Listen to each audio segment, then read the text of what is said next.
Hello दोस्तों, मेरा नाम है जयप्रकाश और आप सुन रहे हैं रीडर्स जर्नी। आज हम जिस जातक कथा के बारे में सुनेंगे उसका नाम है बटक का सिंधप जातक। बोधिसत्व एक समय राजा के राजकीय घोड़े थे। वो नियमित रूप से गंगा नदी में नहाते थे और वहीं एक दिन एक गधी ने उसे देखा और उससे इतना प्यार करने लगी कि उसने खाना पीना बंद कर दिया और दुबली और बीमार हो गई। उसके बेटे ने पूछा कि क्या गलत है। पहले तो वो इसे स्वीकार करने में बहुत शर्मिंदा थी, लेकिन अंततः उसने उसे अपने मोह के बारे में बताया। उसके बेटे ने उन्हें एक साथ लाने का वादा किया। अगली बार जब बोधिसत्व स्नान करने के लिए बाहर गए तो बेटा अपनी माँ के बारे में बताने के लिए उनके पास आया और उनसे मिलने के लिए कहा ताकि उनका स्वास्थ्य ठीक हो सके। वो सहमत हो गए और बेटे से कहा कि वह अपनी माँ को नदी के किनारे उसका इंतजार कराए और स्नान खत्म करने के बाद वो उसके साथ शामिल हो जाएगा।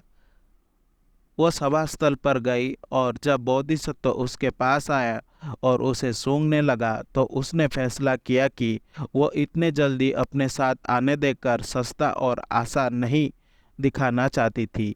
ये दिखाने के लिए कि वो अनिच्छा से उसके सामने हार मान रही है, उसने बोधिसत्व को लात मारी और भाग गई।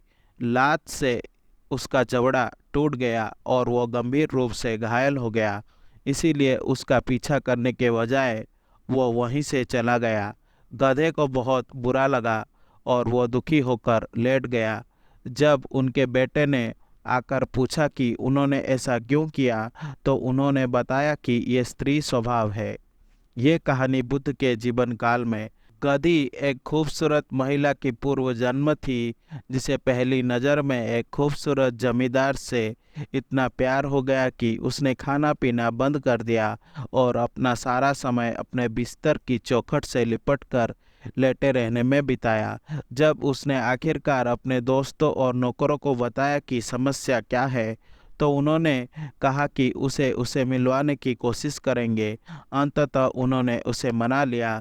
खुशखबरी से उत्साहित होकर प्रेमी महिला ने अपने सबसे अच्छे कपड़े पहने और अपने बिस्तर पर इंतजार करने लगी। नियमित समय पर जमींदार आ गया और उसके पास बैठ गया। फिर अचानक बहुत सस्ता और आसान बनकर सम्मान नहीं खोना चाहती थी, महिला ने अपना मन बदल दिया।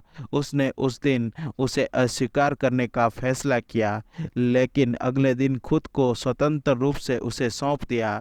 इसीलिए जब जमींदार ने उसे खेल खेल में छुआ तो महिला ने उसका हाथ पकड़ लिया और बेरहमी से उसे बाहर निकलने के लिए कहा।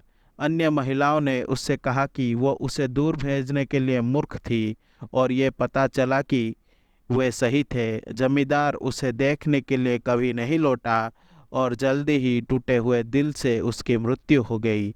जब जमींदार ने उसकी मृत्यु के बारे में सुना तो वो बुद्ध को प्रसाद के रूप में कुछ फल और इत्र ले गया।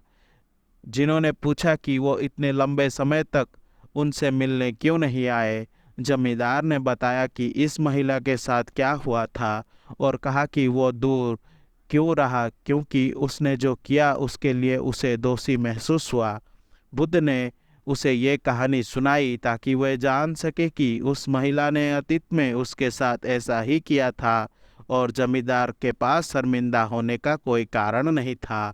आशा करता हूँ कि आपको ये जातक कथा अच्छी लगी होगी। अगर आपको मेरी वीडियो पसंद आई तो इसे लाइक करें और शेयर करें और ऐसे वीडियोस देखने के लिए मेरे चैनल को सब्सक्राइब करें।